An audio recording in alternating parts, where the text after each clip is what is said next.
Margaret Thatcher talking on TV looks so sincere as she says to me, there'd be no one employment if you all used a bit of initiative. I was on the dole, I was broken board, says I'll take her at her word. Got a loan from a credit union man and bought myself a transit van. My next step up the ladder now, I bought myself an Outback Sow. Crossed the border quite legally, collected the common market subsidies.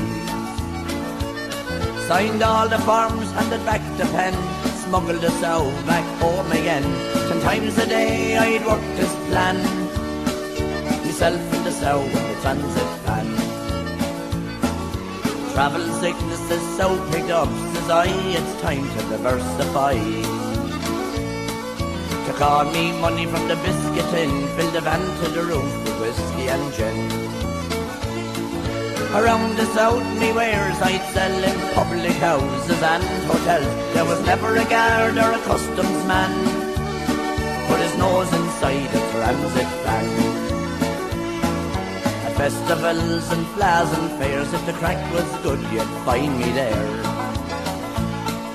At all big matches in Croke Park, and I danced with Springsteen in the dark. I fought with the tinkers in Ballinasloe, I danced on streets around Lidstone. Mothers had their daughters warned, so when